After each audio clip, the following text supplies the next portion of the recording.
காவடி ஏந்து பழனி மலைக்கு 4 அடி நடந்தால் பலனும் இருக்கு. முருகையா கந்தையா துணையாய் தோன்றும் வேலையா.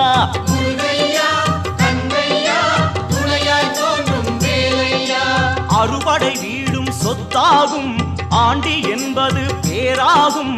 காவடி ஏந்தும் நெஞ்சம் எல்லாம் முருகன் வாழும் ஊராகும். தேகம் அவனது பேராகும். வேல்